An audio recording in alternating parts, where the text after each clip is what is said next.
понимаю. Вашето мнение за спектакъла, който се наричаше Космос? Вот этот спектакль понравился. Да.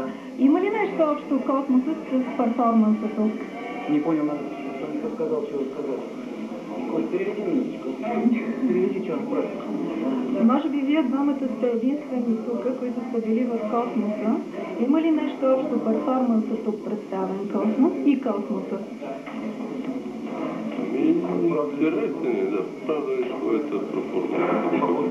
Да, похож на мертвый космос. Ну, там совсем не так. Но динамика абстрактная. Ну, наверное, я не понимаю, я не абстрактный художник. Видимо, так и есть, на самом деле. Раз вы считаете, что это очень хорошо, я тоже поддерживаю, что это хорошо. Динамиката на самия перформанс, според мен е по-скоро подхожда на ритъма на живота. А вашето мнение за спектакъл? Хубав е, защото действително ритъма на живота на човек има нещо много общо с идеята, която е вложена в този перформанс. Как человек превратился в пыль. Видите? Бежал, остал только пыль. И спрашивает, зачем он бежал, куда и для чего? Чтобы превратиться в пыль? Это жизнь. Это цикл жизни. Вы понимаете, что я говорю по-русски, да? Цикл жизни хорошо показывает. Но его можно не только в космос отнести, но и к любому проявлению жизни. Бежишь, а потом в пыль превращаешься. Вот результат. Да.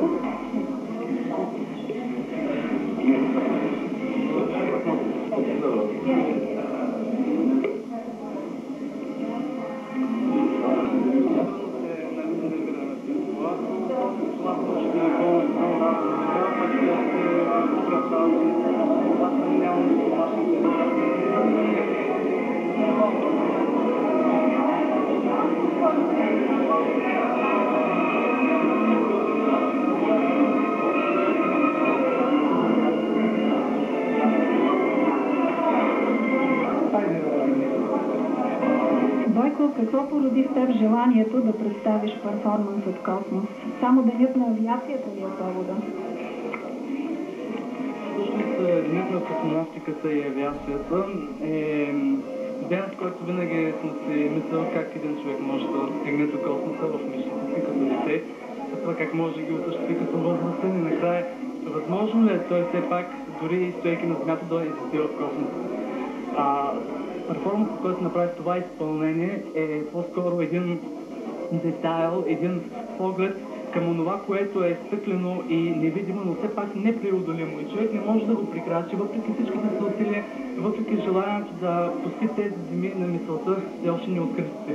Мисля си, освен това, че човек винаги трябва да си представя за Христофор Колумб там, където отиде, за да намери онова малко скъпоценно нещо, което го тревожи, което той сънува нощем и което е най-ценното за него самият, през неговия живот.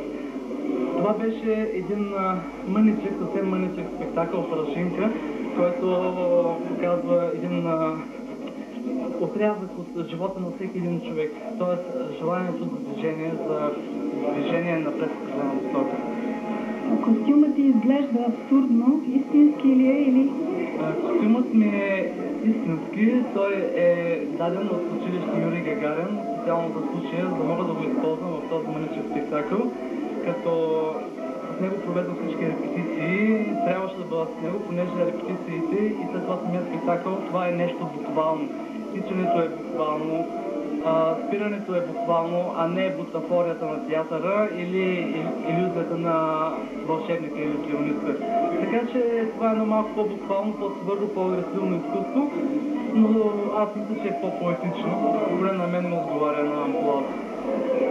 Когато попитах космонавтите Иванов и Рукавишников как възприеха спектакъла ти, те казаха, че това е животът. Тичаш и се превръщаш в прах. Как гледаш ти на това мнение? Тичането за мен е нещо много важно. Освен, че го представям буквално, той е, може би, същината на живота ми, едно непрекъснато движение в определена посока. Дори без понякога аз да го искам това, то течението се отнася далеч. И всичко това успях да го осъществя, пък и благодарение на фирма Минско, материалите за художниците се доставят в двора на академията и на булевард Христо Ботев, име магазина. Така че в днешно време нищо не се прави без пари. А в твоите представи са измерими ли са космоса и възможностите на перформанса? Това е обща тема за мен, понеже космоса съществува във всеки един човек. И колкото повече човек се движи в определена посока, толкова повече той осъществява пътуването в своя собствен космос. Тоест, ако всеки иска да бъде пътешественик, трябва да влезе вътре в самия себе си. Благодаря. Благодаря.